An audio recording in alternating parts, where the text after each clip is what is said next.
Everyone, and welcome to my YouTube channel. So today we are going to be looking at absolute value inequalities. What are some of the things that you need to know? So firstly, just as we were doing our equations, the absolute value of, let's say, x minus 1 is less than any negative value such as negative 1. This one has no solution, because we know to say as long as you have a number protected by an absolute value like that, it shall always be greater than 0. So if you are saying that the absolute value of x minus 1 is less than negative 1, or any negative value, if it is this, that means to say there will be no solutions. Now if you have, let's say, your absolute value of x minus 1 is greater than let's say a negative 5, for this one it has got solutions. So the solutions are such that here they have given you that this should be greater than negative 5. Now if you look at the value of x that x can take, in this case you will be able to say that x minus 1 should be greater than 0, like that, or equal to. Now the reason why we are doing this is we are moving from this problem and saying this. We know to say the smallest value of an absolute value can be, let's say, a 0. So we are going to say that our x minus 1 should be greater than or equal to our 0, like that. So now from here you can be able to conclude that we are just more like assuming to say, let's say if you got where there is x here, you put a 0, you have minus 1, like that. Where there is x greater than or equal to 0, you will realize to say you are remaining with the absolute value of negative 1 greater than or equal to 0.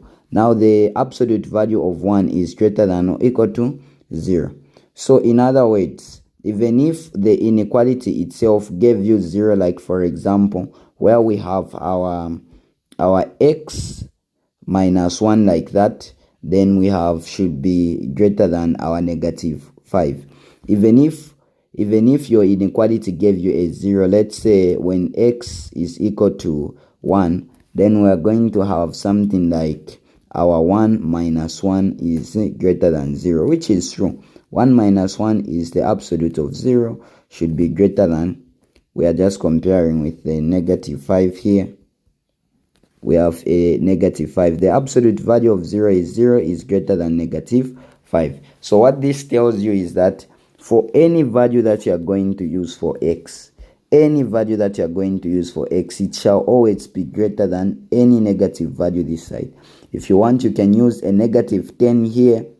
You can use a negative 10. If you use negative 10 minus 1 like that, it shall always be greater than the negative 5 that is on this side. So x can take any value. So if you see negative 10 minus 1 gives you negative 11, then we have greater than negative 5. The absolute value of negative 11 is positive 11. It's greater than negative 5.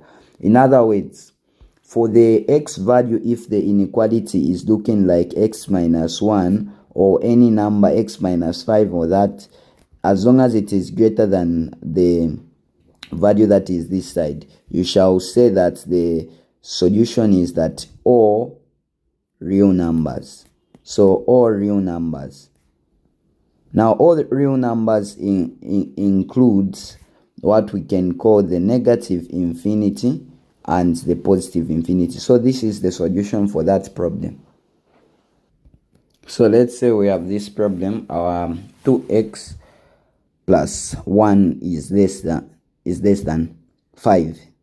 So being less than 5, as long as you have a symbol which is less than, your solutions will always be looking like this. Like let's say your first solution is going this side, your other solution is beginning, let's say at this point, it is also going this side. So these solutions will always meet at one point like that. So therefore you can be able to do this. So when you have less than, or you have less than or equal to, this is what you do. So the problem is saying that we have our 2x plus 1 like that, less than our 5. So what you're going to do is this. You can just use the direct approach. So the direct approach involves the use of this inequality. You're going to say, firstly, let me talk about how it is brought about. Firstly, if you have our 2x plus 1 like that, you will say that since the absolute value produces a plus or minus, you are going to say should be less than 5. So maintaining everything, the sign does not change. Then, since you are dealing with a less than, you will say and instead of saying or.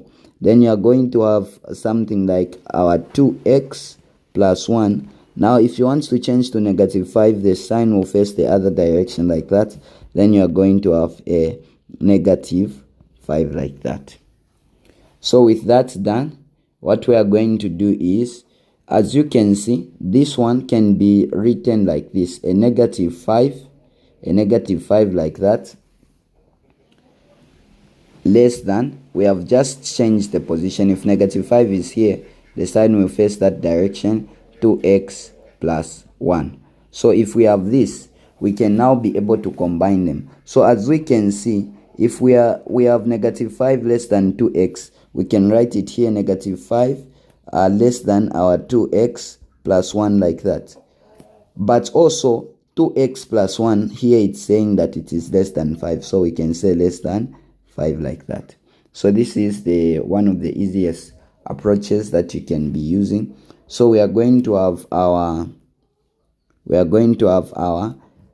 here, how you work out this problem is that you'll be able to say your negative 5 less than 2x plus 1. Then you are going to subtract 1 here, less than 5. Whatever you do here, you do it here, minus 1. Even here, you are going to subtract a 1 like that. So minus 1 like that. So at all points. Then negative 1 minus 6, it will be negative 6 less than our 2x. Our 1 minus 1 is 0. Less than 5 minus 1 gives you 4 like that. From here, what you are going to do is you are going to divide over 2 over 2 over 2, which will give you a negative 3 like that, less x less our 2 like that. In terms of interval notation, it is saying from negative 3 to 2. It means to say the solution is beginning at our negative 3 to 2. But as you can see, less than meaning to say we don't include. So this is our solution with an open circle here, meaning to say it's not part of the solution. So our interval notation will have an open circle, negative 3 like that, comma, our 2. So this is our solution set. Likewise, if we have a less than again, what we can do is we have a 6x minus 1 should be less than or equal to, the sign does not change, 3 like that. Then we are going to say and, instead of using or, as long as we have less than or equal to and all that. Then we are going to say 6x minus 1 greater than or equal to, we are going to have our negative 3. Immediately the sign changes, even the inequality changes its direction. So now if you see this again, we can write it like negative 3. If we begin with negative 3, the inequality is facing the other direction. We have our 6x minus 1 like that. So this same one, we can now begin by writing our negative 3 less than or equal to our 6x minus 1 like that, as you can see. But also this 6x minus 1 is less than or equal to our 3 like that. So from here we can add. So we have negative 3 less than or equal to 6x minus 1. We add 1. Then we are going to say less than or equal to a 3. We are also going to add 1 here. Even here we add 1. So if we add 1, that means to say we are adding a positive that side. Then our positive 1 minus 3 will give us our negative 2 less than or equal to, we have our 6x like that. Negative 1 plus 1 gives us 0, less than or equal to 3 plus 1 gives us a 4. Then we are going to divide over 6 over 6 over 6. This will give us a negative 1 over 3, less than or equal to our x less than or equal to our 2 over our 3, like that. So this is how we deal with inequalities. So inequalities can be dealt with in such a manner. So now the interval notation is from negative, it's saying that negative 1 over 3 here and our 2 over 3, but as you can see it's less than or equal to, meaning to say this is part of the solution. We shade our circles like that. Then what we are going to have is we can write to say our negative 1 over 3 is our solution set. We are going to put a square circle to show that it's part of the solution, comma our 2 over our 3, like that. Another type of a circle like that. So that is how we deal with that one. What if the inequality is facing the other direction?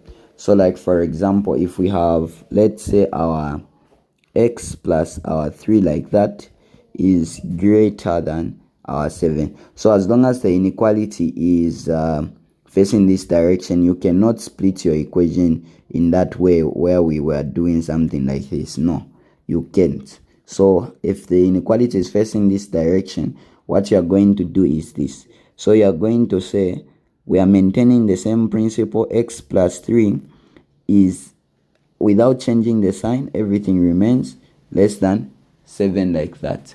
Then the other part, you will say that, or instead of using and, as long as it's facing this direction. The reason why we use or is simply because the two solutions, if the inequality is facing this direction, are such that one solution might be going this side, the other solution might be going this side. So these solutions do not meet. So that's why we use or to accommodate the gap. So with that said, we are going to have our or, then we have our x plus 3. If we invert our inequality like that, then we are going to use the negative number like that. So we are going to take our 3 the other side. It will be x is greater than, we put a 7 here, we are going to say minus 3, like that. So our x is greater than 7 minus 3 gives you 4, like that. Then you are going to have our or, our x is less than negative 7, like that. Then we are going to have minus, if we take it the other side, minus 3, like that. So our x is less than negative 10, like that. So that is how we go about that. So therefore, with such a problem, what we are going to do is we are going to say if x is greater than 4, then the x value, the smallest x value, will be a 4 not included. We use an open circle, comma. Now, if x, all the values that are greater than 4 are such that we have 500, 1 billion, 1 trillion, 1 septillion. Now the values increase like that. So the highest value will be a positive infinite. Now, we also have this one. If x is less than negative 10, the values that are less than negative 10 are negative 12, negative 20, negative 30, negative 1 billion. So the values reduce like that. So the smallest will be a negative infinite, comma, we have a negative 10 with not included. So since we are using or here, it will be a union that will be joining the two sets. So we are going to be having something like our 4, comma, infinite, like that. Then say union of our negative infinite, comma, our negative 10, like that.